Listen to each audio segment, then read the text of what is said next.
வணக்கம் பிள்ளைகள். 2026ஆம் ஆண்டு மாகாண கல்வி திணைக்களம் வடக்கு மாகாணத்தால தரம் 11 மாணவர்களுக்காக நடாத்தப்பட்ட இரண்டாம் தவணை கணித பாட வினாத்தால் பார்த்து கொண்டிருக்கிறோம். அதுல ஏற்கனவே நாங்க கடந்த வகுப்புகள்ல பகுதி 1 பூரணமாக செய்து முடிச்சிட்டோம். அதே மாதிரி பகுதி 2லையும் முதல் 10 கேள்விகளை முதல் 10 கேள்விகளை நாங்கள் கடந்த வகுப்புல செய்து முடிச்சிட்டோம். சரியா? இன்னைக்கு நாங்க பார்க்க போறது இந்த 11வது கேள்வி. சரியா? 11வது கேள்வியில இந்த வட்டங்கள் தொடர்பான ஒரு நிறுவல் கேள்வி வந்திருக்கு. சரி, அப்ப நான் உங்களுக்கு கடந்த வகுப்புல சொன்னேன்னா 2 நிறுவல் கேள்வி வரும். மொத்தமாக 12 கேள்வியில 2 நிறுவல் கேள்வி வரும். 2மே ஒரு பகுதியில தான் இருக்கும். சரி, அதாவது பகுதி பியில, பெரும்பாலும் பகுதி பியில தான் வரும். அப்ப விரும்பிய 5 வினாக்களுக்கு விடை தேர்வுன்னு சொல்லக்குள்ள நீங்க இந்த பகுதி பியில இருந்து ஏதாவது ஒரு கேள்வியை தான் நீங்க செய்யாம விடலாம். சரியா? அப்ப பாருங்க, இந்த 2 ஒரு முக்கோணம் இணைகரம் சொருவில்லை. அப்ப 10வது கேள்வியை பார்த்தீங்கன்னு சொன்னா முக்கோணம் இணைகரம் சமாந்தர கோடுகள் இயல்பொத்த முக்கோணிகள் நடுப்புள்ளி தேற்றம், இந்த மாதிரி தேற்றங்களை பயன்படுத்தி முக்கோணிகள் ஒருங்கிசைவு முக்கோணி 1 2 இணைகரம் 1 2 எல்லாம் படிச்சிருப்பீங்க நிறைய பாடம். அந்த பாடங்கள் எல்லாத்தையும் பாவிச்சு செய்யற மாதிரி ஒரு நிறுவல்கள் இருக்கு. அடுத்த நிறுவல்கள் பாத்தீங்கன்னா வட்டங்கள். என்ன, இனித்தான் நாங்க படிக்க போறோம் வட்டத்துல முக்கியமான வட்ட நாற்பக்கள், என்ன தொடலிகள், ஒன்று விட்ட துண்ட கோணம் எல்லாம் நாங்க 11ஆம் ஆண்டோட 3ஆம் தவணையில இனித்தான் படிக்க போறோம். ஆனா ஏற்கனவே 10ஆம் ஆண்டு வட்டத்தின் நான்கள் வட்டத்தின் கோணங்கள் என்று சொல்லி 31ஆம் பாடம் என்ன வட்டத்தின் கோணங்கள்ல 3 தேற்றம் படிச்சிருப்பீங்க. வட்டத்தின் கோணங்கள், அது மாதிரி வட்டத்தின் நான்கள் என்று சொல்லி ஒரு பாடம் படிச்சிருப்பீங்க. அப்ப அந்த வட்டம் தொடர்பான தேற்றங்கள் எல்லாத்தையும் வச்சுக்கொண்டு வட்ட நிறுவல் கேள்வி, ஒரு நிறுவல் கேள்வி ஒன்று இருக்கும். 2ல எது ஈஸி என்று கேட்டா 2மே ஈஸி தான். இதுல ஒருங்கிசைவுல இருந்து ஆரம்பிக்கும் இந்த கேள்வி. இப்போ 10வது கேள்வி எடுத்துக்கணும், இந்த இந்த கேள்வி எடுத்தீங்கன்னா இதுல ஒருங்கிசைவு இல்லை. ஏன்னா இதுல ஒருங்கிசைவு வரல. நான் பெரும்பாலான கேள்வி ஒருங்கிசைவுல இருந்து ஆரம்பிக்கும். அதே மாதிரி இவர்லையும் இந்த வட்டத்துல வட்டத்தின் கோணங்கள், என்ன வட்டத்தின் கோணங்களை வச்சுக்கொண்டு ஒரு கோணத்தை இன்னொரு கோணத்துக்கு சமப்படுத்துறது, அந்த மாதிரி சிறிய கேள்வியில நீங்க ஆரம்பிக்கலாம். சரியா? ஓகே, அப்ப இந்த கேள்விக்கு போவோம். 11வது கேள்வி. ஒரு படம் ஒன்று தரப்பட்டிருக்கு பாருங்க. தரப்பட்ட உருவில் 2 வட்டங்கள் பி கமா டியில் இடைவெட்டுகின்றன. 2 வட்டமும் பியிலையும் டியிலையும் இடைவெட்டுதான். பாருங்க, இந்த பி என்ற புள்ளியிலையும் இந்த இருக்கு, இந்த இடத்துல அடுத்த வட்டம் இந்த இடத்துல இடைவெட்டுது. பி கமா டியில் இடைவெட்டுகின்றன. ஏஇ என்பது வட்டத்தின் பெரிய பெரிய வட்டத்தின் விட்டமாகும். சரியா? இந்த ஏஇ என்ற ஒரு கோடு தரப்பட்டிருக்கு தானே. ஏஇ என்ற ஒரு கோடு தரப்பட்டிருக்கு. அது இந்த பெரிய வட்டம். இதுல 2 வட்டம் இருக்கு, ஒன்று பெரிய வட்டம் இன்னொன்று சிறிய வட்டம். அந்த பெரிய வட்டத்தின் விட்டம், விட்டம் என்று சொன்னா உங்களுக்கு தெரியும், வட்டத்துல கீறக்கூடிய மிகப்பெரிய நாள் அதான் விட்டம். இது ஒரு நாள், ஏன்னா இது ஒரு நாள், அது மாதிரி இது ஒரு நாள். இப்படி கீறக்கூடிய ஒரு மிகப்பெரிய நாணத்தை நாங்கள் விட்டம் என்று சொல்லுவோம். அது மையத்தினூடாக போகும். மையத்தினூடாக போகும். விட்டம் என்று சொன்னா மையத்தினூடாக போகும். விட்டம் என்றது 6 2 மடங்காக இருக்கும். விட்டம் என்றா 6 டபுளாக இருக்கும். அதே மாதிரி விட்டம் என்று சொன்னா அது ஒரு அது ஒரு வட்டத்தில சமச்சீர் அச்சு. என்ன விட்டம் என்றது வட்டத்தில சமச்சீர் அச்சு. அப்ப அது அரை வட்டம், அரை வட்ட கோணம் செங்கோணம் என்ற தேற்றத்தையும் ஒரு தடவை ஞாபகப்படுத்தும் அந்த விட்டம் என்ற விஷயம். சரியா? அடுத்த வரியை பாருங்க, என்ன சொல்றாங்க அடுத்த வரியில. ஏடி பிஇ சிஹெச் என்பன சிறிய வட்டத்தில் உள்ள புள்ளி எஃப்பில் சந்திக்கிறது. ஏடி என்ற கோடு இந்த இருக்கு. ஏடி என்ற கோடு, அங்கால பிஇ என்ற ஒரு நேர்கோடு, அங்கால சிஹெச் என்ற ஒரு நேர்கோடு. இந்த 3 கோடுகளும் என்ன, இந்த 3 கோடுகளும் இந்த எஃப் என்ற புள்ளியில சந்திக்கிறது என்று சொல்லி என்ன சொல்ல வராங்க தெரியுமா? என்ன மறைமுகமா என்ன சொல்ல வாராங்க இந்த வரியில சொல்லுங்க பாப்போம். நேற்றும் இப்படி ஒரு கேள்வியில சொல்லி தந்தனா இந்த இந்த வரிய ஏன் தந்திருக்காங்க இந்த கடைசி லைன் ஏடி பி சிஹெச் என்பன எஃப்ல சந்திக்குதா என்று சொல்லி என்ன சொல்ல வராங்க? எதிர்கோணங்கள் காட்டுறது. எதிர்கோணங்களை பாவிக்கிறதுக்கு இந்த ஏடிபிஇசிஹெச் என்ற இந்த மூன்று கோடும் நேர்கோடுகள். சரியா? நேர்கோடுகள், முறிகோடு இல்லை. சரியா? முறிகோடுன்னு சொன்னா இப்ப உதாரணத்துக்கு முறிகோடு இப்ப இவரும் சரியா இவரும் இவரும் இப்படி இருந்துட்டுன்னு சொன்னா இப்படி இருந்துச்சுன்னு சொன்னா ஒவ்வொன்றும் முறிகோடுகள் பாருங்க. இது நேர நேர இல்லை.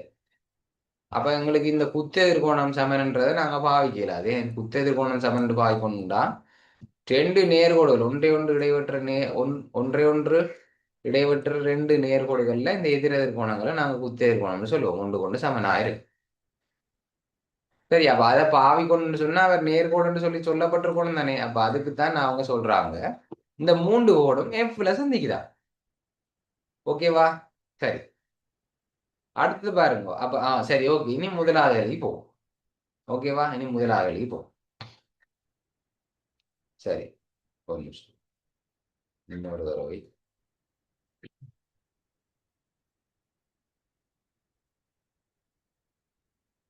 ஓகே, முதலாவது எழுதி போவோம்.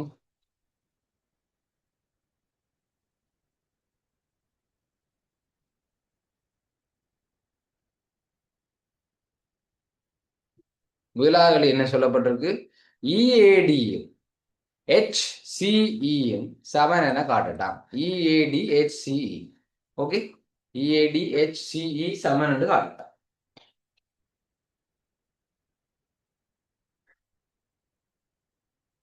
அப்ப இந்த படத்தை என்ன இந்த படத்தை நீங்க இதுல பிரதி செய்ய சொல்லி சொல்ல இல்லை. பேப்பர்ல பிரதி செய்ய சொல்லி சொல்லல. ஆனா பெரும்பாலும் மேற்குறித்த படத்தை உமது விடைத்தாளில் பிரதி செய்து தரப்பட்டுள்ள தகவல்களை படத்தில் குறிப்புக என்று சொல்லி ஒரு கேள்வி ஒன்று இருக்கும்.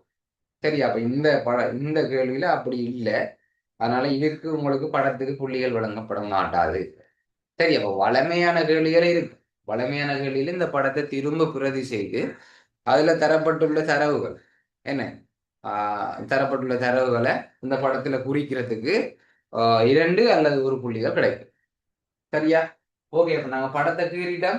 பாருங்க, இது நேர்கோடு, இவர் ஒரு நேர்கோடு, அது மாதிரி இவர் ஒரு நேர்கோடு. சரியா? ஓகே, அங்கால புள்ளிகள் தரப்பட்டிருக்கு. இந்த புள்ளி வந்து ஏ, அது மாதிரி இந்த புள்ளி பி, இந்த புள்ளி சி, டி இ. சரியா? டிஇ மலை இந்த இவர் இவர் இந்த இடத்துல இருக்கிறவரு. சரியா? எஃப் அது மாதிரி இந்த மையம், இந்த வட்டத்தில மையம் ஹெச். சரியா? ஓகே, அது மையம் என்று சொல்லப்படல, அது எங்களுக்கு தேவையில்லை. சரியா? அது வட்டத்தில மையம் என்று சொல்லப்படல, அது எங்களுக்கு இந்த கேள்வியை செய்யறதுக்கு தேவையும் இல்லை. சரி, ஓகே. இதுல ஒரு கோடு ஜெயின் பண்ண ஆரம்பிட்டேன். சரியா?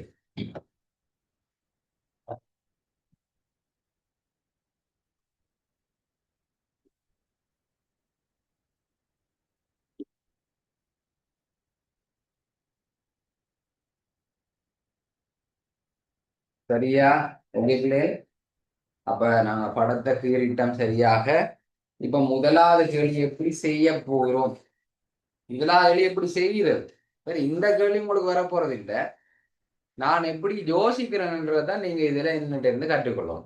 முதலாவது கேள்வியை வாசித்தோன்னே நான் எப்படி இதை யோசிக்க போறேன். முதல்ல அந்த ரெண்டு கேட்ட அந்த ரெண்டு இஏடி என்ற கோணமும் HCE என்ற கோணமும் சமன் என காட்டுது. இதான் முதலாவது கேள்வி. அப்ப எடுத்தோடனே இந்த ரெண்டு கோணமும் முதல்ல எங்க இருக்குன்றதை நான் பண்ணேன். சரி, எங்க இருக்குன்றதை நோட் பண்ணுங்க. இஏடி, அப்ப ஏ என்ற புள்ளியில தான் இந்த கோணம் இருக்கு. இவன் இஏடி. அப்ப இஏடி என்ற கோணம் இந்த ஏ என்ற புள்ளியில இருக்கார். அப்ப இவர் இந்த கோணம். சரியா? இந்த கோணமும் HCE. அப்ப சி என்ற புள்ளியில இந்த கோணம் இருக்கு. சரி, எங்க இருக்கு? H ஆ ஓகே. HCE. சரி, HCE என்ற புள்ளி, இந்த சி என்ற புள்ளியில சிக்கு தான் பாருங்க அடையாளம் போடுது. அப்ப சி என்ற புள்ளியில இவர் இந்த கோணம் தானே இவர். சரி, இந்த கோணம், இந்த வட்டத்துக்குள்ள இருக்கிற இந்த கோணம், இந்த சிறிய வட்டத்துக்குள்ள இருக்கிற இந்த கோணம் கொண்டு கொண்டு சமனாக இருக்குன்னு காட்டும். அப்ப ரெண்டுமே வேற வேற வட்டங்கள் இருக்கிற. சரியா? இப்படியான கேள்வி வரக்குள்ள ரெண்டுக்கும் பொதுவான கோணம் ஒன்று. சரி, இந்த ரெண்டுக்கும் சமனா பொதுவான ஒரு கோணத்தை கண்டுபிடிக்க வேண்டியிருக்கு. சரியா? அப்ப அதை கண்டுபிடிக்குமா? அப்ப அந்த இந்த முதலாவது கேள்வி செய்யறதுக்குள்ளே நீ உங்களுக்கு வட்டத்தின் கோணங்கள் என்ற பாடத்துல ஒரு தேட்டம் தெரிஞ்சிருக்கும். வட்டத்தின் கோணங்கள். சரியா? இந்த கேள்வி செய்யறதுக்குள்ளே உங்களுக்கு வட்டத்தின் கோணங்கள் என்ற 10ஆம் ஆண்டுல நீங்க படிச்ச பாடத்துல இருக்கிற தேற்றங்கள் நினைவுல இருப்பார். சரியா? வட்டத்தின் கோணங்கள் என்று சொல்லி ஒரு பாடம் இருக்கு. சரியா? அப்ப அந்த பாடத்துல நீங்கள் ஒரு தேற்றம் ஒன்று படிச்சிருப்பீங்க, அதை நான் ஞாபகப்படுத்துறேன். ஒரே வட்ட துண்ட கோணங்கள், ஒரே வட்ட துண்ட கோணங்கள் சமமானவை. ஒரே வட்ட துண்ட கோணங்கள் சமமானவை.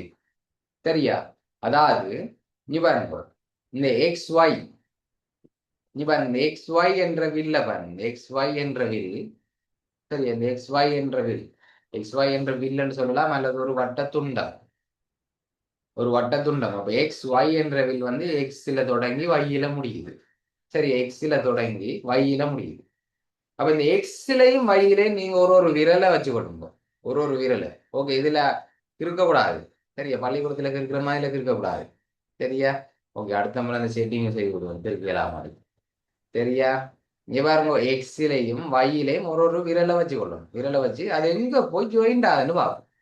எக்ஸ்ல இருந்து வலிக்கிறவர் இங்க நிக்கிறார், அத மாதிரி வையில இருந்து வலிக்கிறவர், வையில இருந்து வலிக்கிற ஒரு கோடு போயிட்டு எக்ஸ்லயும் வையிலையும் வலிக்கிற கோடு வந்து இந்த ஏ என்ற புள்ளியில ஜாயிண்ட் ஆகும். சரியா? ஏ என்ற புள்ளியில ஜாயிண்ட் ஆகும். அதே மாதிரி எக்ஸ்ல இருந்து வலிக்கிற ஒரு கோடு, எக்ஸ்ல இருந்து வலிக்கிற இன்னொரு கோடு, சரியா, வையில இருந்து வலிக்கிற இன்னொரு கோடு இந்த வட்டத்தின் பரிதியில பி என்ற புள்ளியில ஜாயிண்ட் ஆகும். சரியா? பி என்ற புள்ளியில ஜாயிண்ட் ஆகும். அதே மாதிரி பாருங்க, எக்ஸ்ல இருந்து வலிக்கிற ஒரு கோடு, எக்ஸ்ல இருந்து வலிக்கிற ஒரு கோடும் வையில இருந்து வலிக்கிற ஒரு கோடும் சி என்ற புள்ளியில ஜாயிண்ட் ஆகுது. சி என்ற புள்ளியில ஜாயிண்ட் ஆகுது. சரியா? இதுல இருந்து என்ன சொல்லலாம்னு சொன்னா, ஒரே வட்ட துண்ட கோணங்கள் சமன் என்ற அடிப்படையில, ஒரே வட்ட துண்ட கோணங்கள் சமன் என்ற அடிப்படையில, சரியா, இந்த ஏ என்ற கோணமும் இந்த பி என்ற கோணமும் இந்த சி என்ற கோணமும் ஒன்று கொண்டு சமனாக இருக்கும். அதான் ஒரே வட்ட துண்ட கோணங்கள் சமம். ஒரே வட்ட துண்ட கோணங்கள் சமம். விளங்கினா பிள்ளை? இந்த ரெண்டுலையுமே நீங்க ஒரு விரலை வச்சு அது ஜாயின் பண்ற இடத்தை பாக்குறது மூலமா கண்டுபிடிக்கலாம். உதாரணத்துக்கு இந்த இந்த பயிற்சிகள் எல்லாம் நீங்க செய்திருப்பீங்க. இப்ப பாருங்க, இந்த பிசி என்ற வில்ல பாருங்க. பிசி என்று சொல்லி ஒரு வில்லு இருக்கு தானே, இதுல பிசி என்ற ஒரு வில்லு இருக்கு. சரியா? பிசி என்ற ஒரு வில் தரப்பட்டிருக்கு. பிசி என்ற ஒரு வில், அதுல சீட சியும் பியும், பியில இருந்தும் சியில இருந்தும், சரியா, பியில இருந்தும் சியில இருந்தும் கோடுகள் வலிக்குது. என்ன, பியில இருந்து மாதிரி சியில இருந்து இந்த கோணம் எக்ஸ். சரியா? பியில இருந்தும் சியில இருந்தும் வரையப்படுற இந்த கோடுகள் பரிதியில இந்த ஏ என்ற புள்ளியில சந்திக்குது. அப்ப இடைப்பட்ட கோணம் எக்ஸ் ஆக இருந்தா திரும்ப பியில இருந்தும், சரியா, திரும்ப பியில இருந்தும் சியில இருந்தும், பியில இருந்தும் சியில இருந்தும் இந்த வரையப்பட்ட இந்த ரெண்டு கோடுகள் டி என்ற புள்ளியில சந்திக்குது. அப்ப இந்த டி கோணம் எவ்வளவா இருக்கும் முடியாது? சொல்லுங்க பாப்போம். டி கோணம் எவ்வளவா இருக்கும்? எத்தனையா இருக்கும்? எத்தனை? எக்ஸ். அதுவும் எக்ஸ். சரியா? அதுவும் எக்ஸ் ஆக இருக்கும். சரியா? இப்ப அடுத்த கேள்வி பாருங்க. அடுத்த கேள்வியில் என்ன சொல்லப்பட்டிருக்கு? அடுத்த கேள்வி எஸ்ஆர். எஸ்ஆர் என்ற ஒரு வில் இருக்கு. சரியா? எஸ்ஆர் என்ற ஒரு வில் ஒன்று தரப்பட்டிருக்கு. அப்ப எஸ் என்ற புள்ளியிலையும் ஆர் என்ற புள்ளியிலையும் இருந்தும் எஸ் என்ற புள்ளியிலையும் ஆர் என்ற புள்ளியில இருந்தும் வரையப்படுற கோடுகள் பரிதியில வரையப்படுற கோடுகள் ஏன்னா அங்கால நீட்டி காட்டுறேன்னு சொன்னா அப்படிதான் உங்களுக்கு விளங்கும். பி என்ற புள்ளியில சந்திக்குது. அதே மாதிரி அதே எஸ் என்ற புள்ளியில இருந்தும் ஆர் என்ற புள்ளியில இருந்தும் வரையப்படுற இன்னும் 2 கோடுகள் பரிதியில கியூ என்ற புள்ளியில சந்திக்குது. அப்ப கியூ கோணம் 40 பாகையா இருந்தா சரியா, கியூ கோணம் 40 பாகையாக இருந்தா இந்த பி கோணம் எவ்வளவா இருக்கும்? எவ்வளவா இருக்கும்? 40 பாகைதான். Very good. அவ்வளவுதான், விஷயம் முடிச்சு. அப்ப நாங்க தேட்டத்தை ஞாபகப்படுத்திட்டோம். இப்போ கேள்விக்கு வருவோம். அப்ப இஏடி என்ற கோணமும் ஹெச்சிஇ என்ற கோணமும் எப்படி சமன் என்று காட்டலாம்னு சொன்னா, பாருங்க ஐடியா எடுக்க போறோம். ரஃப் பேப்பர்ல பென்சிலால இந்த படத்தை டக்குன்னு தேடி போகுது என்ன, அப்புறம் பேனையால இதுல கிறுக்கி விளையாடிட்டுறாங்க. இதுல பேனையால செய்து பாத்துறாங்க. ஏன்னு சொல்லுங்க பாப்போம். உங்களுக்கு தரப்பட்ட ஒரு பேப்பர் தான் என்ன, இதுல பேனையால கிறுக்கி இது சின்ன படமா இருக்கு. இது அப்புறம் இதுல தரவுகளை பிழையாக குறிச்சோ அல்லது ஒன்று மறைச்சு போட்டீங்கன்னு சொன்னா அது ஒரு அழிக்க இயலாது என்ன. அப்ப பென்சிலால குயிக்கா நீங்க ரஃப் பேப்பர்ல இந்த படத்தை போட்டுட்டு ஐடியாவை யோசிக்கலாம். சரியா, அப்ப இங்க பாருங்க. இதுல இந்த ஈசி இப்ப நான் அப்ப அதுல காட்டின மாதிரி இதுல காட்ட போறேன். டிஸ்பிளேல காட்டின மாதிரி பாயிண்ட் போர்ட்ல காட்ட போறேன். இங்க பாருங்க, இந்த கோணமும் இந்த கோணமும் சமன் காட்டணும் எனக்கு. சரியா, ஏபி ஜோயின் ஏபி நான் ஜாயின் பண்ணிட்டேன். Okay, thank you so much. ஏபியை நான் ஜாயின் பண்ணலையா? சரியா, ஏபி ஜாயின் பண்ணி விட்டுருவோம் அப்ப. சரியா, ஏபியை ஜாயின் பண்ணி விட்டுருவோம். Okay, thank you.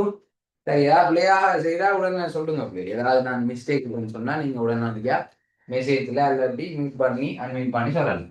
இங்க பாருங்க, இந்த இடி என்ற இல்ல பாருங்க, இடி என்ற ஒரு வில் இருக்குல்ல, இடி என்ற ஒரு வில் இருக்கு. சரியா, இடி என்ற ஒரு வில் இருக்கு. சரியா, இது இ டி 2 முடிவிடங்களும் இவர். சரியா, அப்ப ரெண்டுலயும் விரலை வச்சுக்கொண்டு போய் ரெண்டும் போய் பரிதியில எந்த புள்ளியில சந்திக்குது? பரிதியில எந்த புள்ளியில சந்திக்குது? ஏ புள்ளியில சார். இந்த புள்ளியில சந்திக்கிற. சரி, அந்த குணத்தை குறிக்கும். இப்ப திரும்ப அதே வட்டத்துல ஈலையும் டியிலையும் இருந்து வலிக்கிற இன்னும் 2 கோடுகள், ஈலேருந்தும் டியிலிருந்தும் வலிக்கிற இன்னும் 2 கோடுகள் அதே வட்டத்துல எங்க சந்திக்குது? எங்க சந்திக்கிறாங்க? டி என்ற புள்ளியில சந்திக்குது. சரியா, அப்ப இந்த கோணமும் இந்த கோணம் என்னவா இருக்கும்? இந்த 2 கோணம் என்னவா இருக்கும்? கொண்டு சமனாக இருக்கும். சரியா, ஓகே. இப்ப இவருக்கு இவரைத்தான் சமன் காட்டணும் எனக்கு. ஆனா இவருக்கு இவர் சமன் காட்டுட்டேன். இப்ப அடுத்த ஐடியா என்ன? இவருக்கு இவர் சமன் காட்டிட்டோம்னு சொன்னா கேள்வி முடிச்சு. சரி, அதை எப்படி காட்டலாம்? நீ இப்போ சிறிய வட்டத்தை பாருங்க. இப்ப பெரிய வட்டத்தை மறந்துங்க, சிறிய வட்டத்தை மட்டும் பாருங்க. இதுல பாருங்க, எஃப்டி என்ற ஒரு வில் என்ன, எஃப்டி என்ற ஒரு வில் இருக்குதானே, எஃப்டி என்ற ஒரு வில் இருக்கு. சரியா, எஃப்டி என்ற வில்ல 2 கையும் வச்சுக்கோங்க. எஃப்டி என்ற வில்ல 2 கையும் வச்சு ரெண்டும் போய் எங்க ஜாயிண்ட் ஆகுது? ரெண்டும் போய் எந்த இடத்துல ஜாயிண்ட் ஆகுது? எந்த புள்ளியில ஜாயிண்ட் ஆகுது? ரெண்டும் பி என்ற புள்ளியில ஜாயிண்ட் ஆகுது. ஓகே, அதே மாதிரி இந்த வட்டத்துல சிறிய வட்டத்துல வேற எங்க ஜாயிண்ட் ஆகுது? இந்த ரெண்டுலயும் இருந்து புறப்படுற போது வேற எங்க ஜாயிண்ட் ஆகுது? வேற எங்க ஜாயிண்ட் ஆகுது? சி சி என்ற புள்ளியில ஜாயிண்ட் ஆகுது. அப்ப இந்த கோணம் ஒன்று கொண்டு சமம். சரியா, அப்ப இவருக்கு டபுள் லைன் நான் இருக்கோம், இவருக்கு டபுள் லைன் நான் இருக்கோம். ஆகவே ஏ கோணம் சி கோணம் சமம். அவ்வளவுதான், முடிஞ்சு. முதலாவது முடிஞ்சு. இப்படித்தான் பிள்ளைய கண்டுபிடிக்கிறது. கண்டுபிடிச்சிட்டோமா? இனி அப்படியே ஓடரா எழுதும். கண்டுபிடிச்சது அப்படியே ஓடரா எழுது. சரியா, எந்த முதலாவது கண்டுபிடிச்சோம்? இந்த 2 கோணம் சமன் தானே முதலாவது கண்டுபிடிச்சோம். சரியா, அப்ப அதை முதலாவது எழுதுவோம். இடம் இல்லாம ஃபுல்லா படம் விட்டான். சரி, பரவாயில்ல, இதுல எழுது. சரியா, அப்ப முதலாவது நாங்க கண்டுபிடிச்சது இஏடிஎம். சரியா, இந்த கோணமும் இந்த கோணம் என்ன, இபிடி இபிடிஎம் சமன் கண்டுபிடிச்சோம். என்ன காரணத்தை வச்சு கண்டுபிடிச்சோம்? என்ன காரணத்தை வச்சு கண்டுபிடிச்சோம் சொல்லுங்க பாப்போம். ஒரே 2 கோணங்கள் சமம். ஒரே வட்ட என்ன ஒரே வட்ட துண்ட கோணம், ஒரே வட்ட துண்ட கோணம் சமன், ஒரே வட்ட துண்ட கோணம் சமன். காரணம் எழுதும் நிறுவல்களில எவ்வளவு இது எவ்வளவு முக்கியமோ அதே அளவு முக்கியம் காரணம் எழுதும். சும்மா எழுதே. ஓகே, அப்ப இதுல இருந்து இது சமன் கண்டுபிடிச்சோம். அடுத்ததா இவரும் இவரும் சமன் கண்டுபிடிச்சோம். ஏன்னா அப்ப அதை எழுதுவோம். அதை எழுதுவோம் எப்படி? இதை பாருங்கோ. இப்போ ஒரு குழப்பம் வரும். FBD என்றும் இந்த கோணத்தை சொல்லலாம், EBD என்றும் இந்த கோணத்தை சொல்லலாம். எப்படி எழுதினா இந்த கேள்வியை சுருக்கிறதுக்கு ஈஸியா இருக்கு? இந்த கோணத்தை FBD என்று எழுதுறது பெட்டரா இல்ல EBD என்று எழுதுறது பெட்டரா? EBD என்று எழுதுறதுதான் பெட்டர். ஏனென்றா EBD என்றதை நாங்க இங்க பாவிச்சிட்டோம், ஆல்ரெடி பாவிச்சிருக்கோம் EBD என்று. சரியா? அப்ப திரும்ப FBD என்று எழுதிட்டீங்கன்னா இந்த ரெண்டும் வேற வேற கோணம் என்று நீங்க நினைச்சு கொள்வீங்க. சரியா? அப்போ ஒரே பேரை பாவிங்கோ, அதை விட கேள்வியில அவன் தந்த பேரை பாவிங்கோ. உதாரணத்துக்கு ஒரு கதை ஒன்று சொல்லவா? இங்க பாருங்க, EAD. இந்த கோணத்துக்கு இன்னொரு பேர் இருக்கு. என்ன பேர்? இந்த கோணத்துக்கு இன்னொரு பேர் வைக்கலாம். என்னன்னு சொல்லலாம்? DAE என்று சொல்லலாம் தானே? EADA DAE என்று சொல்லலாம். இன்னைக்கு இருந்து DAE என்று சொல்லலாம். ஆனா எங்களுக்கு கேள்வியில EAD சமன் HCLC என்று தான் காட்ட சொல்லுவீங்க. அப்ப நீங்க இப்போ DAE என்று எழுதி கொண்டு போனீங்கன்னா உங்களுக்கு டக்குன்னு ஐடியா வராது. எங்க இன்னொன்று மிஸ் பண்றமேனு சொல்லி யோசிச்சுட்டு இருப்பீங்க. ஆனா கண்டுபிடிக்க முடியாம போயிடும். கேள்வியில தந்த ஓடர்லயே அந்த பேரை பாவீங்கோ. சரி, இப்ப விளங்கிருக்குன்னு நினைக்கிறேன். அப்ப EBDயும் என்ன EBD பாருங்க, EBD வந்து என்னத்துக்கு சமன் என்று கண்டுபிடிச்சிட்டோம். EBD என்னத்துக்கு சமன் கண்டுபிடிச்சிருக்கோம்? HCEக்கு சமன். இதுல FCD என்று எழுதக்கூடாது. என்ன HCE இந்த கோணத்துக்கு சமன் HCE. இதுக்கு என்ன காரணம்? இந்த ரெண்டு சமன்ன்றதுக்கு என்ன காரணம்? இவரும் சமன்ன்றதுக்கு காரணம் என்ன? அதே காரணம் என்ன? ஒரே வட்டத்துண்ட கோணங்கள் சமன், ஒரே வட்டத்துண்ட கோணங்கள். நான் எழுதின மாதிரி நீங்க எழுதக்கூடாது, நீங்க முழுமையாக எழுதும். சரியா? இது நான் டைமை மிச்சப்படுத்துறதுக்கு நான் அப்படி எழுதும். இப்படி எழுதக்கூடாது. ஒரே வட்டத்துண்ட கோணங்கள் சமன். அப்ப இங்க பாருங்க, வெளிப்படை உண்மை என்ன? வெளிப்படை உண்மை படிச்சிருப்பீங்க. இங்க EBD இருக்கிறார், இங்க EBD இருக்கிறார். அப்ப EBDக்கு EAD சமன், EBD அதே EBDக்கு HE சமன்டா. அதுல இருந்து நாங்க வெளிப்படையாக என்ன சொல்லலாம்? ஆகவே என்ன?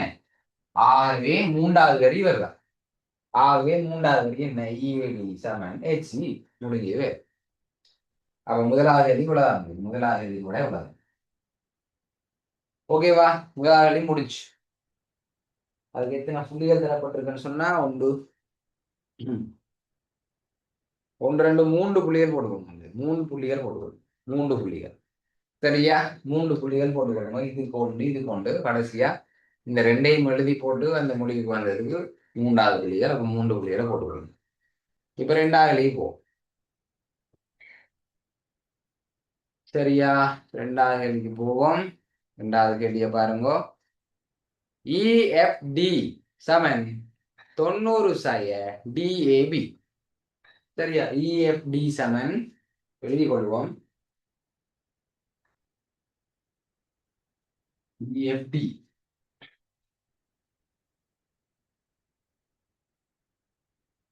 EFD என்ற கோணம், EFD என்ற கோணம் 90ல இருந்து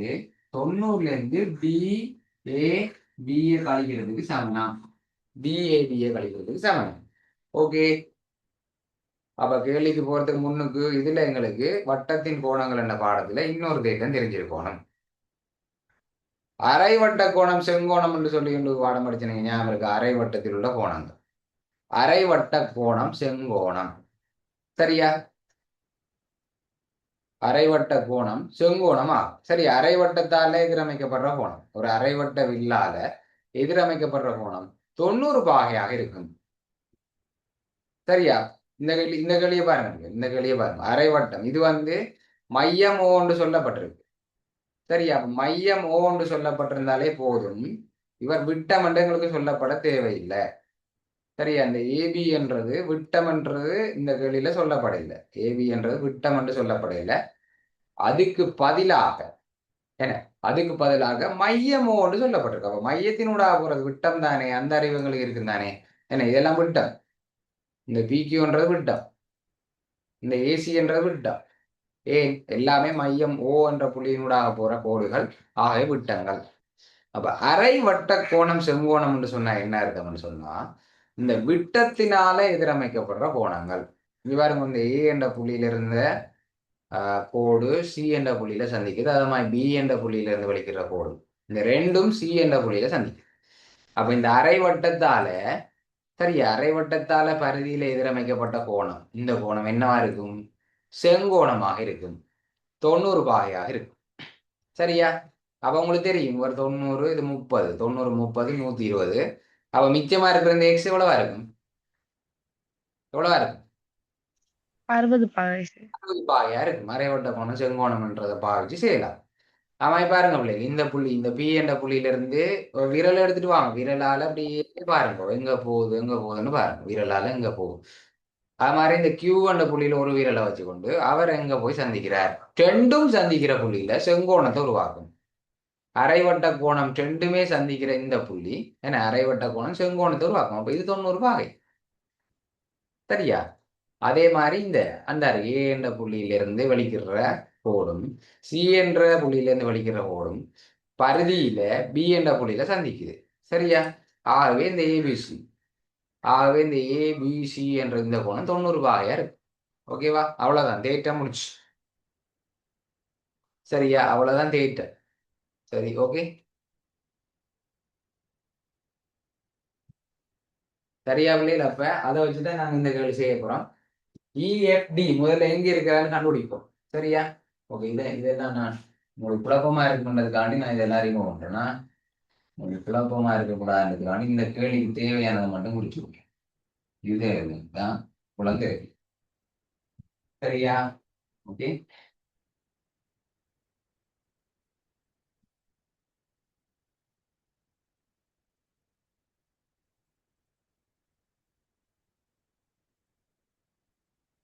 சரியா, இஎஃப்டி அவர் எங்க இருக்கிறாருன்னு பார்ப்போம். இஎஃப்டி முதல்ல 90 பாயை குறிச்சு கொள்வோம். 90 பாயை குறிச்சு கொள்வோம். எங்க இருக்கு 90 பாகை? என்ன கோணம் முடியாது 90 பாகை? இந்த விட்டம் ஏஎஃப் விட்டம் சொல்லி தரப்பட்டிருக்கு. ஹெச் மையம் என்று சொல்லல, அதுக்கு பதிலாக உங்களுக்கு இந்த ஏஎஃப் வந்து விட்டம் என்று சொல்லப்பட்டிருக்கு. அப்ப விட்டத்துல ரெண்டு ரெண்டு முடிவுடத்திலையும் கையை வச்சு கொள்ளுங்க. என்ன, அது போய் எங்க ஜோயிண்டா, எந்த கோட்டால ஜோயிண்ட் ஆகுது பாருங்க. இப்படியே போய் இந்த பி என்ற புள்ளியில ஜோயிண்ட் ஆகுதுங்களா? அப்ப இந்த பி கோணமோட இருக்கும் ஏபி, ஏபிஇ, ஏபிஇ என்ற இந்த கோணம் வந்து 90 பாகையா இருக்கு. அதே மாதிரி இன்னொரு இடத்துல பாருங்க, இன்னொரு இடத்துல ஏஇ, சரியா, விட்டம், விட்டம் இஞ்சி பாருங்க. ஏல இருந்து வார இந்த கோடும் ஈல இருந்து வார இந்த கோடும் பரிதியில எந்த இடத்துல சந்திக்கிற? டி என்ற புள்ளியில சந்திக்குது. D டி என்ற புள்ளியில சந்திக்குது. ஆகவே இந்த இருக்கிற அடுத்தது ஒன்று, இந்த இருக்கிற அடுத்தது ஒன்று. ஓகேவா, விளங்கினா? விளங்கிச்சா அப்படி? ஓம் சார். 90. ஓம். ஓகே. சரி, இப்ப இஎஃப்டி எங்க இருக்குன்னு கண்டுபிடிப்போம். சரியா, இஎஃப்டி, இஎஃப்டி அப்ப இந்த கோணம் இந்த இருக்கு. இந்த கோணம் வந்து, இந்த கோணம் என்னத்துக்கு சமனா இருக்கணுமா? 90ல இருந்து, சரியா, இந்த கோணம் என்னத்துக்கு சமனா இருக்கும்? 90ல இருந்து, சரியா, டிஏபி, டிஏபி இந்த இருக்கு, டிஏபி இந்த கோணத்தை கழிக்கிறதுக்கு சமனா இருக்கணுமா? ஆனா எங்களுக்கு தெரியும் இந்த கோணம் என்னத்துக்கு சமனா இருக்கும். இங்க பாருங்க, ஒரு முக்கோணத்துல மொத்தம் 180 பாகை இருக்கு. என்ன பண்ணி, ஒரு முக்கோணத்துல மொத்தம் 180 பாகை இருக்கு. இப்ப இவரை தனியா கீறுவோமா? இல்ல, இது தனியா கீறிக்காங்க. தனியா கீறுனா இவர் செங்கோணம், இவர் டி, அதனால இவர் ஏன்னா இந்த முக்கோணத்தை தனியா இதுல கீறிருப்பேன். அப்ப இது 90. நாங்க இந்த கோணத்தை நாங்க ஒரு எக்ஸ்டெண்ட் வச்சோம்டா. சரியா? இங்க பாருங்க, ஒரு 90 இங்க வந்துட்டு ஒரு முக்கோணத்துல மொத்தம் 2 90 இருக்கும்.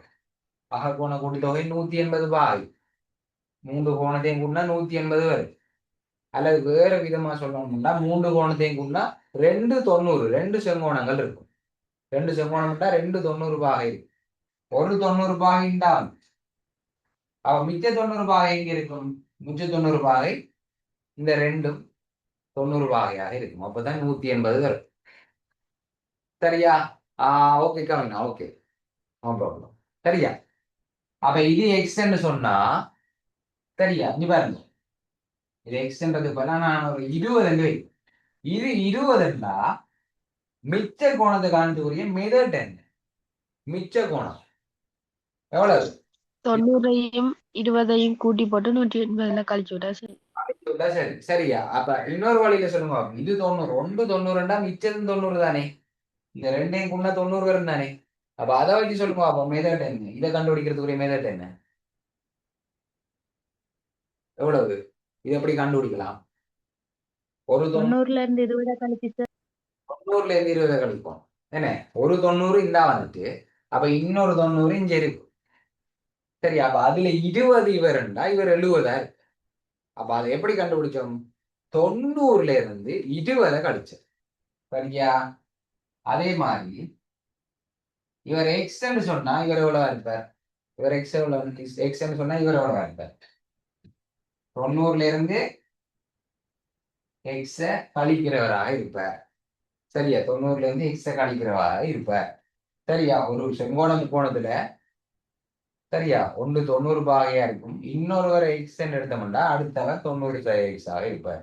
கூட்டி பாருங்க, மூண்டையும் கூட்டி பாருங்க. 90 எக்ஸையும் இந்த எக்ஸையும் இந்த 90ஐயும் கூட்டினா 180 வரும். இந்த எக்ஸும் எக்ஸும் மட்டும் பண்றோம். அப்ப 90 90 180. சரியா? ஒன்னு எக்ஸ்ன்னா அடுத்தது 90 எக்ஸ். சரியா? அப்ப இவர் வந்து இபிடி. சரியா? இந்த இபிடி, சாரி, இவர் இஎஃப்டி. இஎஃப்டி. அப்ப இவர் இஎஃப்டி. இவர் இஎஃப்டி என்னதுக்கு சமனா இருப்பார்? 90ல இருந்து. என்ன பிள்ளை, இது 90 தானே, மற்றதும் 90, மிச்சம் 90.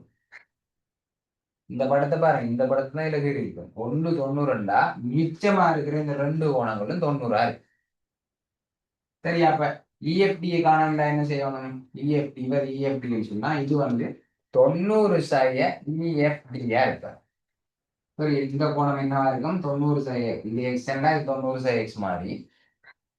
இது வந்து 90ல இருந்து இந்த இஎஃப்டியை கழிக்கிறது சமனா இருக்கு. சரியா? 90ல இருந்து இஎஃப்டியை கழிக்கிறது சமனா இருக்கு. சரி, இவ்வளவுதான் ஐடியா. இப்ப இந்த கேள்வி வருது. இந்த கேள்வி வரும். இந்த கேள்வி சரி.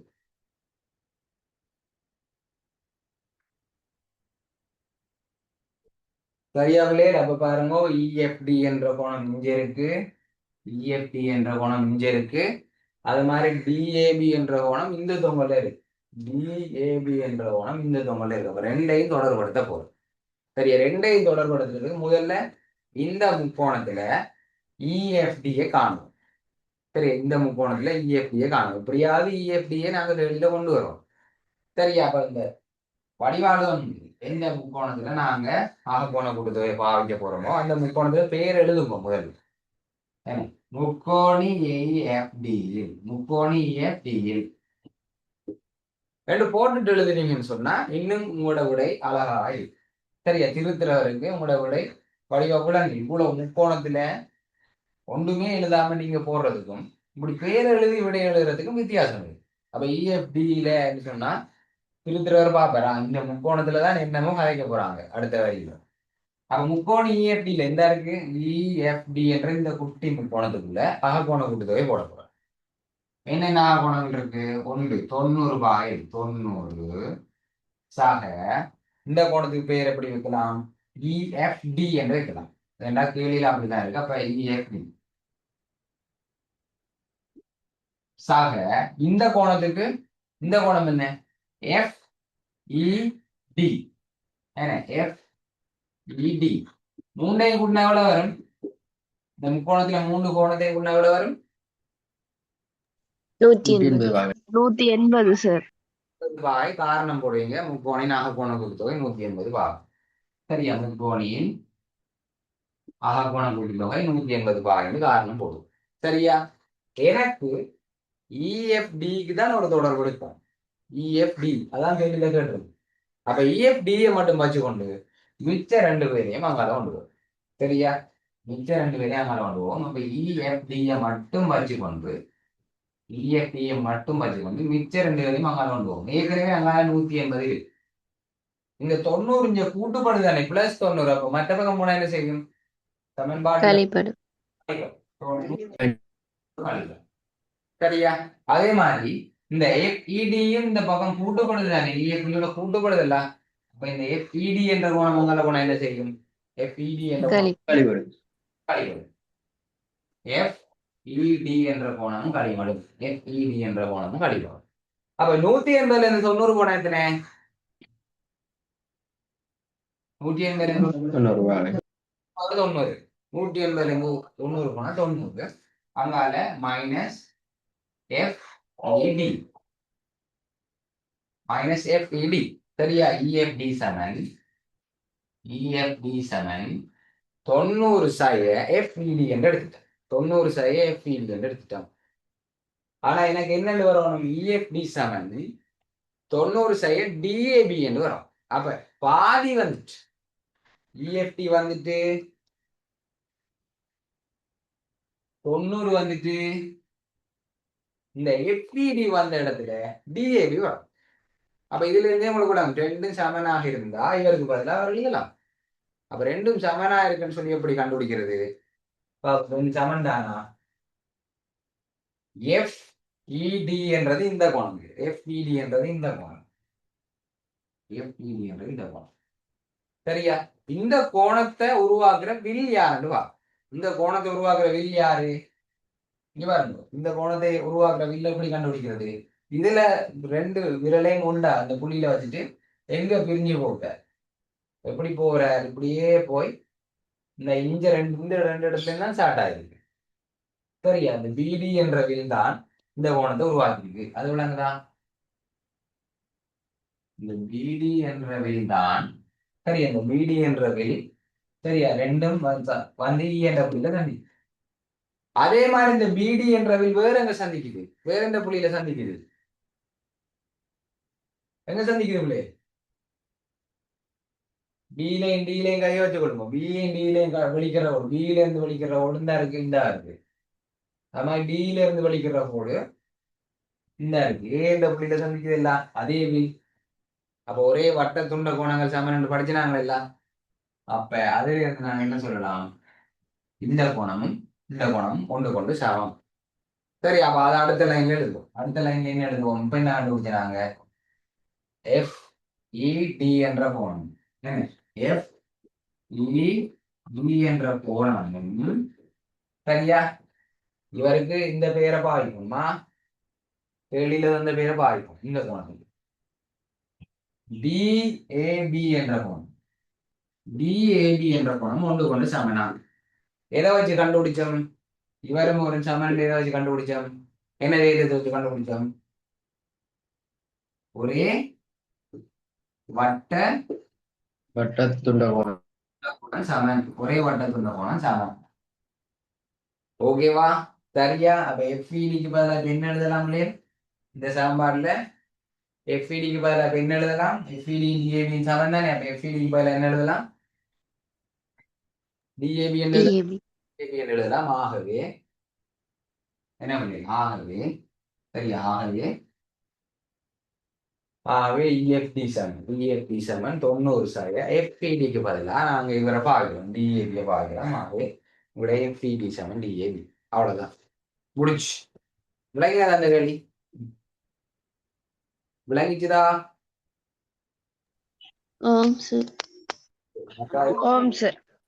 போட்டு புள்ளிகள் 1 2 3 4.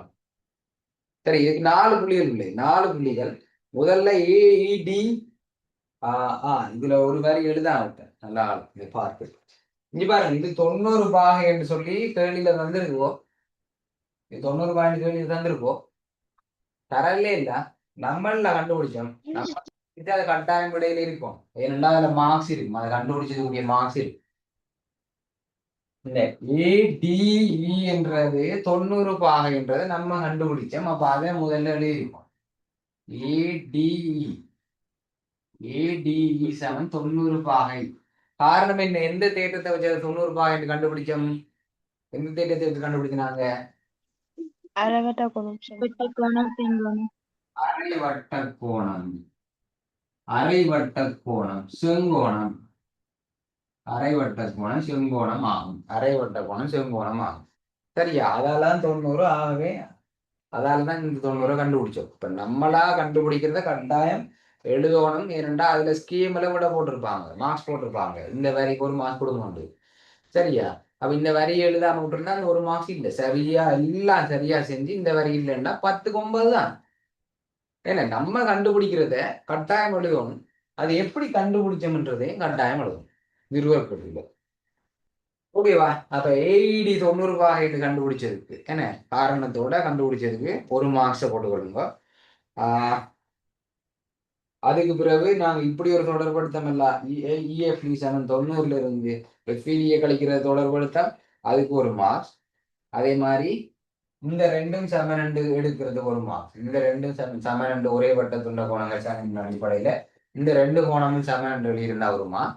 அதனால இந்த மூன்றுமே சரியா இருந்து கடைசி லைனுக்கு இந்த வரை எழுதியிருந்தால் அந்த இறுதி புள்ளியை கொடுத்து கொள்ளுங்க. மொத்தம் 4 புள்ளி விளங்கிச்சா? முதலாவது கழிக்கு 3, அடுத்த கழிக்கு 4.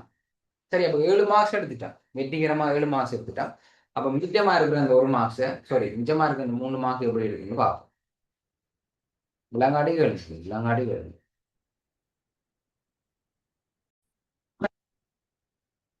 ஓகே பிள்ளைகள், அப்ப அடுத்த பகுதிக்கு வருவோம். கடைசி பகுதி. சரியா? கடைசி பகுதிக்கு வருவோம்.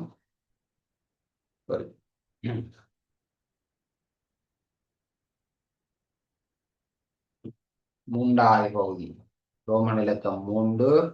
அதுல என்ன சொல்லப்பட்டிருக்கு பாருங்க. BF7 என்ன? BF7FD எனின் BF7FD. அப்ப இதுல வேறொரு தேட்டம் முக்கோணத்துல 2 பக்கங்கள் சமனாயின் என்ன அந்த தேட்டம் உங்களுக்கு தேவைப்படுது. FBD7 BCF என காட்டுக. சரியா? FBD FBD சரி, FBDயும் BCFும் சமன் காட்டும். BCFும் சமன் காட்டுதான். FBDயும் BCFும் சமன் காட்டும். ஓகேவா? ஒரு ஈஸியான கேள்வி கொண்டு பார்ப்போம் இது எப்படி செய்யறது. சரியா? ஓகே. அப்ப இங்க பாருங்க, இதுல மேலதிகமாக ஒரு தரவு ஒன்று தரப்பட்டிருக்கு. அதை குறிச்சு கொள்வோம். என்ன தரவு தரப்பட்டிருக்கு? BFும் FDயும் சமனம். சரியா? BFும் FDயும் சமனம். சரியா? இதெல்லாம் தேவையில்லை. உங்களுக்கு போன கேள்வி கொண்டது. சரியா? இது தேவை. சரியா? அப்ப இந்த தடவை குறிக்கும் BF என்ற கோடும் BF என்ற கோடும் சரியா? FD என்ற கோடும் FD என்ற கோடும் ஒன்று கொண்டு சமனாம். சரி, அப்ப இந்த தேட்டத்தை ஒரு தடவை ஞாபகப்படுத்துறேன். இந்த போனதை அப்படியே தலைகளா போட்டு யோசிச்சு பாருங்க. சரியா? அல்லது இப்படி எழுதிருவோங்க. இந்த முக்கோணத்தை மட்டும் தனியாக இருக்கிற பாருங்க. இந்த முக்கோணத்தை மட்டும் தனியாக இருக்கிறோம். சரி, இது F, இது B, இது B. அப்ப BFும் FDயும் ஒன்று கொண்டு சமமா. அப்ப இதுல இருந்து உங்களுக்கு தெரியும், ஒரு முக்கோணியின் என்ன ஒரு முக்கோணியின் 2 பக்கங்கள் சமனாயின் அந்த 2 பக்கங்களுக்கும் எதிரே உள்ள 2 கோணங்களும் சமனாகும். சரியா? சம பக்கங்களின் எதிர்கோணங்கள் சமம். சரியா? சம பக்கங்களின் எதிர்கோணங்கள் சமம். இந்த பக்கத்துக்கு எதிர்த்து இருக்க இந்த கோணமும் என்ன இந்த பக்கத்துக்கு எதிர்த்து இருக்க இந்த கோணமும் ஒன்று கொண்டு சமம். சம பக்கங்களின் எதிர்கோணங்கள் சமம். ஓகேவா? சரி, அப்ப அது தந்திருக்கு. இப்ப முதல்ல கேள்வியில இந்த 2 கோணம் எங்க இருக்குன்னு கண்டுபிடிப்போம். அதுக்கு பிறகுதான் கேள்விக்கு போகலாம். FBD. சரியா? FBD என்ற இந்த கோணம் FBD என்ற இந்த கோணம் அது என்னதுக்கு சமன் காட்டணுமா? BCFக்கு சமன் காட்டும். BCFக்கு சமன் காட்டா இந்த கோணத்துக்கு சமன் காட்டான். சரியா? ஓகேவா? இந்த கோணத்துக்கு சமன் காட்டா இப்ப நான் ஐடியாவோட எப்படி சமன் காட்டு. சரியா? இங்க பாருங்க, உங்களுக்கு தெரியும் சம பக்கங்களின் எதிர்கோணங்கள் சமம். சம பக்கங்களுக்கு எதிரில் இருக்கிற ரெண்டு கோணங்களும் சமனாக இருக்கும். அப்ப அந்த அடிப்படையில இந்த ரெண்டும் சம பக்கங்கள். ஆகவே அவருக்கு எதிரில் இருக்கிற என்ன இந்த கோணம், சரியா, இந்த கோணம் ஒன்று கொண்டு சமனாக இருக்கும். இந்த கோணம் ஒன்று கொண்டு சமனாக இருக்கும். ஏனென்றா இரு சமபக்கம் கோணி, அப்ப சமபக்கங்களின் எதிர்கோணங்கள் சமம். ஓகேவா? பாருங்க, FBD இந்த கோணம் சமன் என்று காட்டிட்டேன். எனக்கு கேள்வி வந்து இந்த கோணம் சமன் என்று காட்டும். ஓகேவா? அப்ப இன்னொரு பொது கோணம் இருக்கும். இந்த மூன்றுக்குமே இன்னொரு பொது கோணம் இருக்கும். அவரை கண்டுபிடிப்போம். யார் அவர் சொல்லுங்க. அப்ப யார் அவர்? இந்த மூன்று கோணத்துக்கும் பொதுவா இருக்கிற கோணம் யார்? இந்த மூன்று கோணத்துக்கும் பொதுவா இருக்கிற கோணம் யார்? FDC. FDC. FDC இல்லையே, அந்த FDC இல்லை. சரி, இங்க பாருங்க. இப்ப இந்த வில்ல எடுத்துக்கொள்வோம். இந்த BF என்ற வில்ல எடுத்துக்கொள்வோம். சரியா? இந்த BF என்ற வில்ல எடுத்துக்கொள்வோம். சரி, இந்த BF என்ற வில்ல எடுத்துக்கொண்டா சரியா, இந்த B-லையும் F-லையும் ஒரு விரலை வச்சுக்கொள்ளுங்க. B-லையும் F-லையும் ஒரு விரலை வச்சுக்கொள்ளுங்க. இந்த சின்ன வட்டத்தை மட்டும் பாருங்க. இந்த பெரிய வட்டம் டிஸ்டர்ப் ஆகுது தானே, பெரிய வட்டம் தேவையில்லை. நீங்க இதை கண்ணால தேவையானதை மட்டும் பார்க்க முடியாது. கண்ணால தேவையானதை மட்டும் பார்த்து நிச்சயத்தை இல்லாத மாதிரி யோசிப்போம். சரியா? கற்பனையா யோசிக்கும். இந்த வட்டம் இல்லாத மாதிரி கற்பனை பண்ணி யோசிப்போம். இப்ப பாருங்க, இவ்வளவு இலவா இருக்கு என்ன. அப்ப இங்க பாருங்க, FDB எழுத்தழிச்சு கொடுப்பேன்.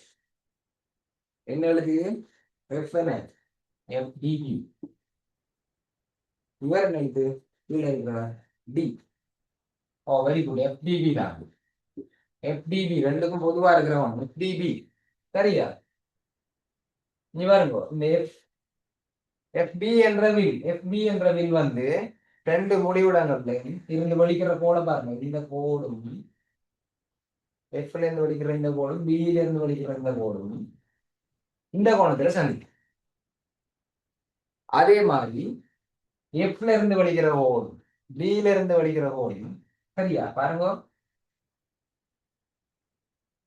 C என்ற புள்ளியில சந்திக்குது. அதுல இருந்து என்ன சொல்லலாம்? இந்த கோணமும்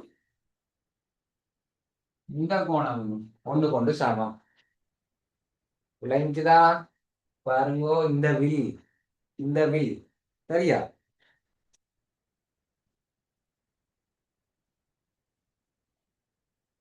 பாருங்க உள்ளே இப்படி கையால ஆடின விளங்காட்டி பாருங்க. இந்த இருக்கு இந்த FB என்ற வில். சரியா? FB என்ற வில் இந்த இருக்கு. FB என்ற வில் இங்க இருக்கு. சரியா? அப்ப இந்த ரெண்டு புள்ளிகள்ல இருந்து வலிக்கிற கோட்டை பாருங்க. இங்க இருந்து வலிக்கிற கோடும், இந்த F என்ற வலிக்கிற கோடும் D என்ற புள்ளியில சந்திக்குது. சரியா? அதே வில்லுல இருந்து இன்னொரு ரெண்டு கோடுகள் வலிக்குது பாருங்க. இந்த B-ல இருந்து வலிக்கிற கோடும், F-ல இருந்து வலிக்கிற கோடும் இந்த C என்ற புள்ளியில சந்திக்குது. ஓகேவா? அந்த அடிப்படையில ஒரே வட்டத்துள்ள கோணங்க இவர் சமன். இப்ப இவர் சமன் இவர் என்று கண்டுபிடிச்சிட்டோம். சம பக்கங்களின் எதிர்கோணங்கள். இவர் சமன் இவர் என்று கண்டுபிடிச்சிட்டோம். ஒரே வட்டத்துண்ட கோணங்கள். அதுல இருந்து இவர் சமன் இவர் முடிஞ்சது. அப்ப அதே உடல் எழுதிவிட்டா சரி, கேள்வி முடிச்சு. எதை முதலாக கண்டுபிடிச்சோம்? இவரும் இவரும் சமன் முதலாக கண்டுபிடிச்சோம். என்ன? அப்ப என்ன எழுத போறோம்? FBD-யும் FED-யும் சரியா? FDB-யும் ஒன்று கொண்டு சமம். என்ன காரணம்? இந்த ரெண்டும் ஒன்று கொண்டு சமத்துக்கு என்ன காரணம் எழுதுவீங்க?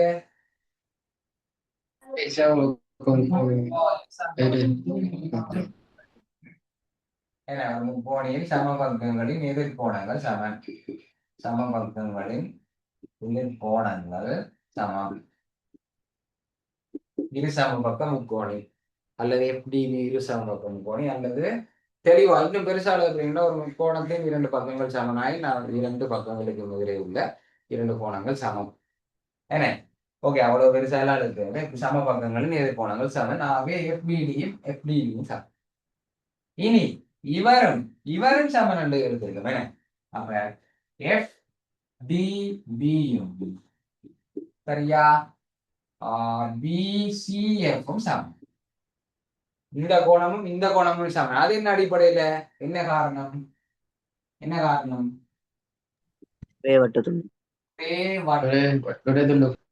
உள்ள கோணங்கள் சமம். ஒரே வட்டத்துண்ட கோணங்கள் சமன். ஒரே வட்டத்துண்ட கோணங்கள் சமன். இனி வெளிப்படை உண்மை 9ஆம் ஆண்டுல படிச்சிருப்பீங்க, ஞாபகம் இருக்கா? எஃப்டிபிக்கு எஃபிடி சமன். அதே எஃப்டிபிக்கு பிசிஎஃப் சமன். சரியா? எஃப்டிபிக்கு எஃப்டிடி சமன், அதே எஃப்டிபிக்கு பிசிஎஃப் சமன். இந்த ரெண்டு முடிவுகள்ல இருந்தும் என்ன எழுதலாம் நாங்க? இந்த ரெண்டு முடிவுகள்ல இருந்தும் ஆகவே FBD சமன் எஸ் வெரி குட். ஆகவே FBD சமன் என்ன? FBD சமன் BCF. முடிஞ்சு. அவ்வளவுதான், சிம்பிள். பாக்குறதுன்னா எவ்வளவு பெரிய இது மாதிரி இருந்தது. ஆனா ஒரே வட்ட துண்ட கோணங்கள் சமம். அதே மாதிரி அரைவட்ட கோணங்கள், அரைவட்ட கோணம் செங்கோணம், அதே மாதிரி சம பக்கங்களின் எதிர்கோணங்கள் சமன் என்ற ஆகிய அடுத்த முக்கோணின் அகக்கோணம் கொடுத்தவை 180. ஏன்னா இந்த 4 தேட்டத்தையும் பாவிச்சு ஒரு முழு கேள்வி செய்து என்ன பிள்ளையோ. அப்ப இதுல நான் இன்னொரு தேட்டம் ஒன்று உங்களுக்கு ஞாபகப்படுத்த விட்டுருக்கிறேன். என்னது? முதலாவது படிச்சிருப்பீங்க, மைய கோணம் பருதி கோணத்துல எத்தனை மடங்கா இருக்கும்? 2 மடங்கு சார். 2 மடங்கு. கோணத்துல 2 மடங்காக இருக்கும். சரியா? மைய கோணம் பருதி கோணத்துல 2 மடங்காக இருக்கும்னு சொல்லி ஒரு தேட்டம் ஒன்று படிச்சிருக்கீங்க வட்டத்தின் கோணங்கள் என்ற ஒரு பாடத்துல. சரியா? மைய கோணம் பருதி கோணத்துல 2 மடங்கு. சரியா? உதாரணத்துக்கு இந்த இருக்கு, இது 110 பாகை. என்ன மைய கோணம்? மையமோ அப்ப 110 பாகை. அதே வில்லால பருத்தியில எதிரமைக்கப்படுற கோணம் அவர் அரை மடங்காக இருக்கு. சரி, இதுல குழப்புறது நிறைய பேர். யாருக்கு யாரோட 2 மடங்கு? மையத்துலதான் டபுளா இருக்கு. சரி, மையத்துலதான் பெருசா இருக்கு மட்டும் ஞாபகம் வச்சுக்கொண்டுங்கன்னு சொன்னா ஈஸி. அப்ப சொல்லுங்க, மைய கோணம் 110 இந்த எக்ஸ் எவ்வளவு வாழ்ந்திருக்கும்? எக்ஸ் எவ்வளவு வாழ்ந்திருக்கும்? 55 பாகை.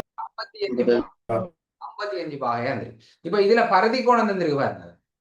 பருதி கோணம் 30 இல்ல, பருதி கோணம் 30. அப்ப இந்த மைய கோணம் எவ்வளவா இருந்திருக்கும்? 60 பாகை. 60 பாகை. அவ்வளவுதான், சிம்பிள். சின்ன பிரச்சனை, முடிச்சு. சரியா? ஓகே. அப்ப எல்லா திட்டத்தையும் ஞாபகப்படுத்திட்டோம் 10ஆம் ஆண்டுல படிச்ச வட்டத்தின் 4 தவிர. ஓகே. அப்ப இதே போல இன்னொரு வட்ட தேட்டங்கள் படிக்கக்குள்ள முழுமையா படிப்போம்.